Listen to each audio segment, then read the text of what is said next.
Food is changing. As humans, especially in America, the way we purchase and prepare food is vastly different than it was 100, 50, or even 20 years ago. People put less time into cooking. Our food comes processed and pre-prepared. And while activists like Michael Pollan and others advocate more time cooking and more time in the kitchen, there are other movements with very different goals. Some people just don't have the time and money to cook every single meal, especially not with all organic or locally grown ingredients. And while they might have the time or money to do this for some meals, they certainly don't have it for all their meals. What are people in these situations supposed to do for their meals in between? Well, fast food and microwave meals can be time efficient. They're extremely unhealthy and ultimately not all that affordable. While home cooking can be very healthy, it's not very time efficient. Just take a look at Julie Powell's experiences trying to cook all of Julia Child's recipes. It added a lot of burden and stress to her life. As a product designer, it's my job to create innovative solutions and products for problems in the world like this.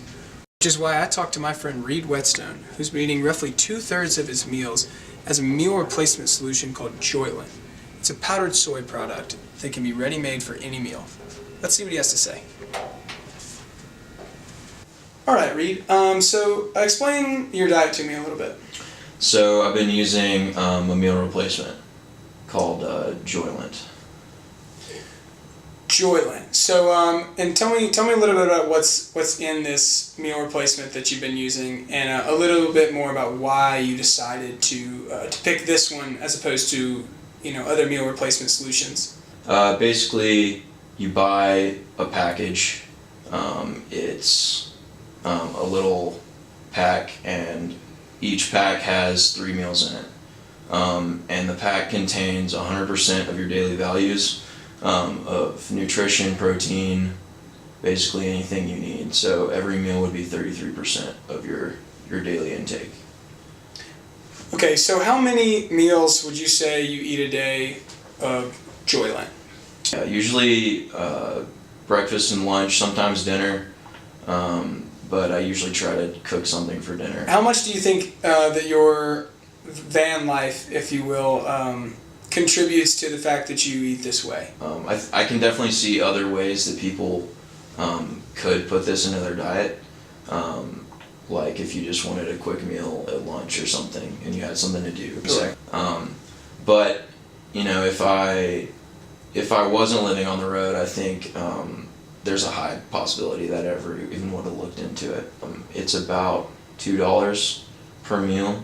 So it's $6 a day, and that's kind of hard to beat.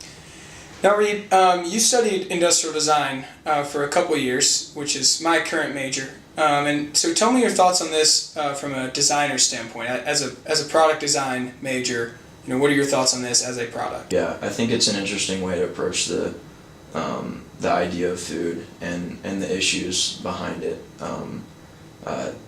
As far as, it's not for everybody, I think, but I think for a lot of people it does solve, a problem that they might have.